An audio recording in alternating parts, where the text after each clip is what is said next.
Let's move to early English corrections. You know, of course, that the American correctional system came from England, right? Let's begin with a discussion of jails. Now, it looks like it should be Gales, but it's not. That's a soft G. It's the Old English spelling of jail. So anytime you see the word jail spelled like that, then you know automatically we're going back to Old England, okay? Jails in early England were not used as punishment. They were not used as punishment. You learned that on your assignment, right? Mm-hmm. They were only for temporary holding. The idea of locking somebody up and taking away their freedom as punishment is a fairly new concept. We didn't really start doing that until the late 1700s and into the 1800s. So jails of this time, before then, were only for temporary holding. We would hold people before trial, which for a long time was not a very nice thing.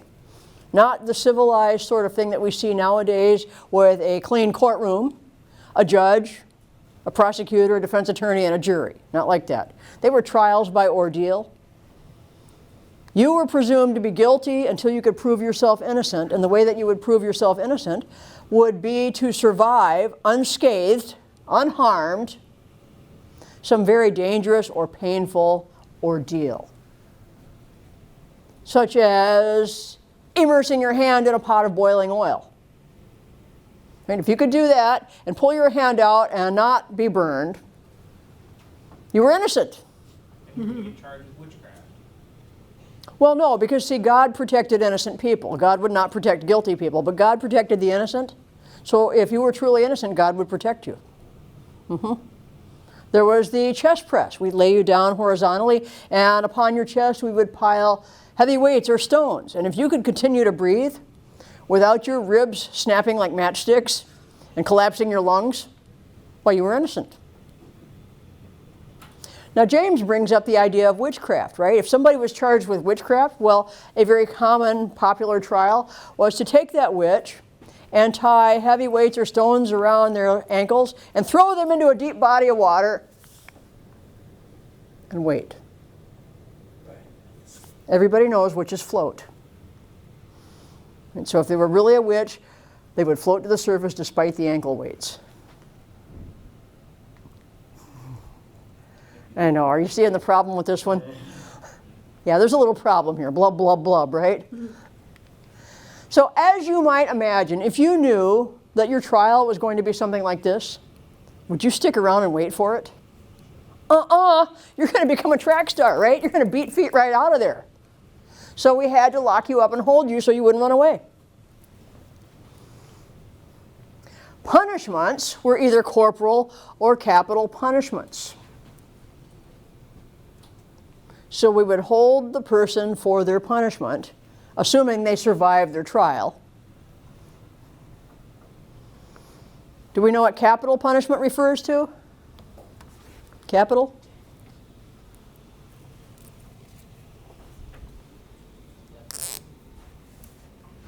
Death penalty. Capital punishment is the death penalty.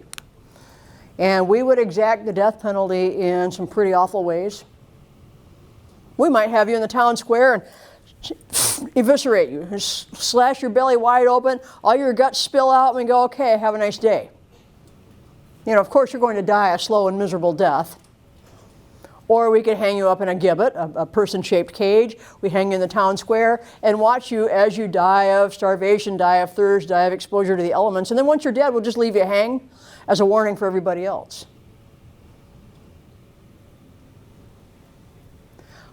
With punishments like that, I mean, it's not a quick and easy death.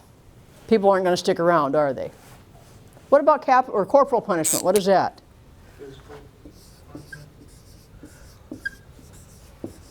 Exactly so, physical punishment. Corporal from the Latin corpus, meaning of the body. So punishment of the body or physical punishment.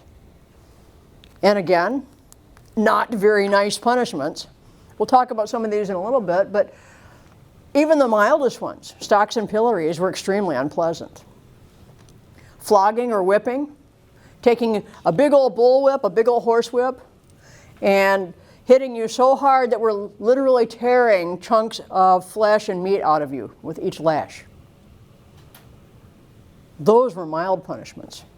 We had some other really fun ones, like, I don't know, we could take a bag full of rats or weasels or other wild animals, and we'd put it over your head and tie it, and they would chew your face off. I feel like that's a capital. Yeah. I mean, a lot of the corporal punishments people died from. They weren't actually technically capital punishments, but yeah, they kind of were, because people would often go into shock and die from the severity of the abuse. So again, given the fact that the corporal and capital punishments were so severe, nobody was going to hang around and wait. Oh, you've been found guilty, so next week we'll sentence you. Come on back. That's not going to happen. So again, people become track stars. They beat feet out of there, so we got to lock them up so they don't run away before their punishment. To add insult to injury, it's not bad enough already, right?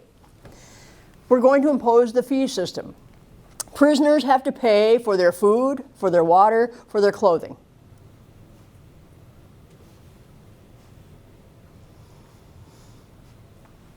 Now imagine you have no money and you find yourself in jail. So you're either going to die of thirst or hunger, or more likely you're going to engage in some form of let's make a deal with a prisoner who is better situated than you are. And we're all adults here. I suppose that we can speculate on what kind of deal that might have been, since the prisoner has really very little to offer. Right. So these were just absolutely horrifically brutal places.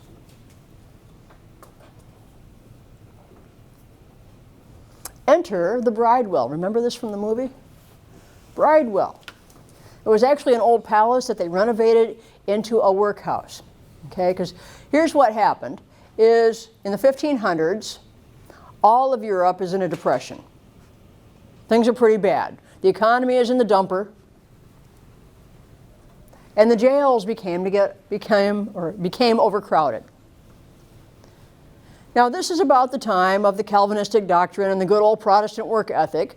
So somebody came up with the bright idea of, hey, you know what? If we take our minor offenders, people who haven't done really bad stuff, like, you know, pickpockets and petty thieves, people who are just stealing food to survive, and, you know, prostitutes and people like that. And if we put them in a workhouse and we teach them some religion and we give them a good old-fashioned work ethic, we teach them the value of a hard day's work, why then when they come out, they will be productive citizens. Sounds good, right? Except the problem is, when they get out, of course, there are still no jobs because everybody's in a depression. So this diverted the minor offenders, was intended to teach them a work ethic. If there was no productive work for them to do, they'd just have them dig holes and fill them back in. Or they had like a tread wheel, they called it. You know, like the little gerbil wheel in the gerbil cage, similar to that, where prisoners would get on it and they would just walk in place forever, just because it gave them a work ethic, I guess. You know, crazy stuff, right? It was so popular politically. Don't you love politics? It was so popular politically that Parliament, the British government, the British Congress, decreed that every county should build its own bridewell. Gosh, that's a concept. A facility run by the county to hold minor offenders. That sounds like the forerunner of the county jail, right?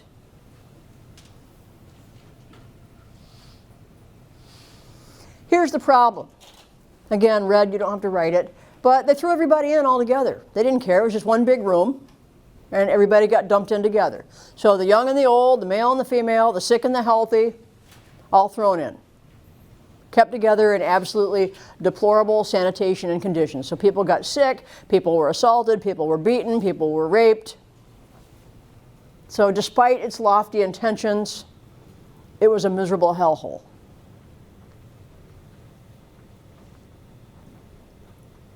Well, the bridewells got filled up. Yes, sir? So they didn't have anybody watching them, or? Oh, yeah. Nobody cared. They were prisoners. Yeah, the comfort of prisoners was not given much thought back in the day. So with everything all overcrowded, the jails were overcrowded, the workhouses were overcrowded, we said, hey, we're Great Britain. We've got colonies all over the world. Look at that. There was a time when the sun did not set on the British Empire. See my picture here? All of the red and pink colors right down here in South America, Antarctica, over here up in Canada, all over here, all through Africa, India, Australia. That was all British territory. They were all British colonies. We said, hey, you know, we've got all these colonies and they're underpopulated and they don't have a very good workforce and we need a lot of heavy, hard work done. We need roads to be cleared. We need land to be cleared for farming. We need buildings to be built. We have all kinds of needs that involve seriously hard labor. What better labor force than criminals? So, what they started doing was loading up all of their convicted offenders onto ships and transporting them off to the colonies, where they would work as indentured servants. And so if you were sentenced to 5 years, they ship you off to Australia, for example, and you work as an indentured servant for 5 years. At the end of your 5 years, you're free. So you go, okay, I'd like to go back home now to Britain where I was born. And they go, oh yeah, well, we're sorry, you know, we're not a transportation service. You're going to have to find your own way back. So thusly, we find many of the British colonies populated by former convicts back in the day.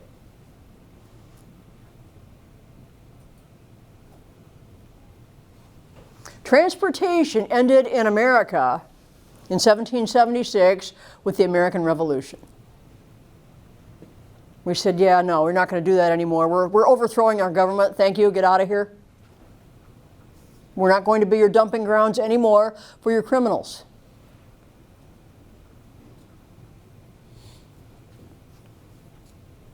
It continued, however, in Australia and all of the other colonies. In fact, this actually caused a real problem because America had been their primary dumping ground.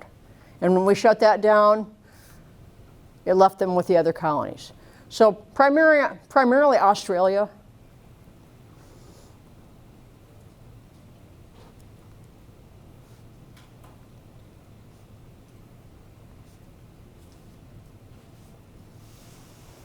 Without banishment to America, the English jails, again, became overcrowded. Even though they were dumping them everywhere else, it wasn't enough. I feel like it's a serious problem for them. I'm sorry? I feel like that's a serious problem for them. It was a serious problem. Do we remember from the video how we resolved that problem? What did we do next? Anybody?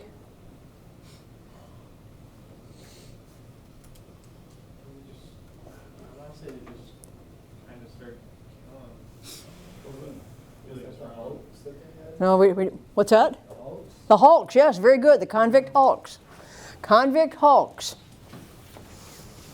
These were derelict warships. Old, broken down warships that were decommissioned because they weren't safe. And they made them into floating prisons, permanently anchored in the harbors and prisons, rivers and harbors. Turned them into floating prisons. So they'd float this leaky old boat out into a harbor, out into a river, throw the anchor, call it good. We're not sure, but we think that this is where the ball and chain originated. And if you think about it, it kind of makes sense. How do you keep people from jumping overboard and swimming for freedom on a convict hulk? You put an anchor on their ankle.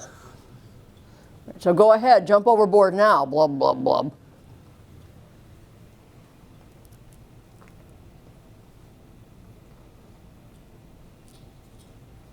So what do you think? Sound good? Good fix? Maybe not so much. Not so much. There were terrible conditions, worse than in any of the jails. There was brutality to keep order. They were rampant with disease and degradation.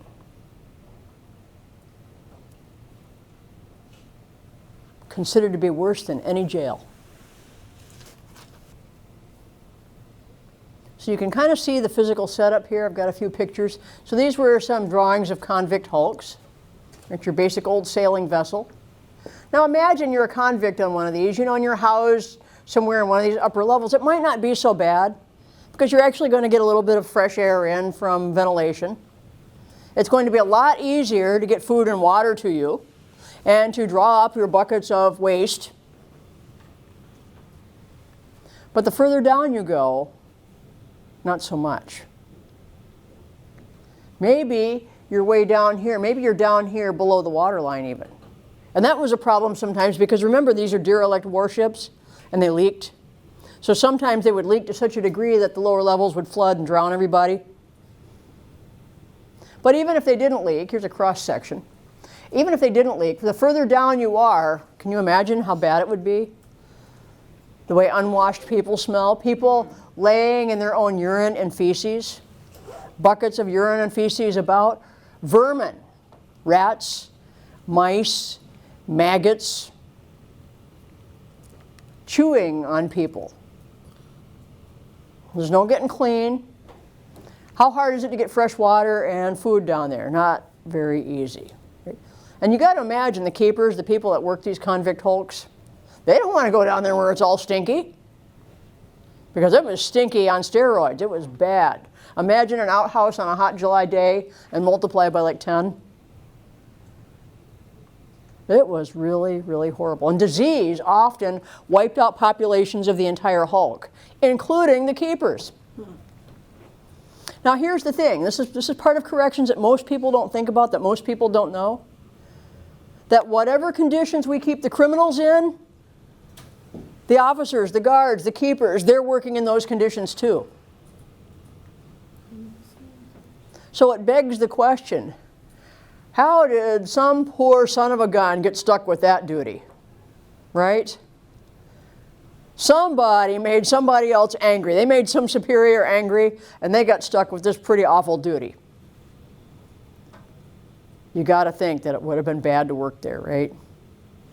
As bad to work there almost as to be a prisoner there.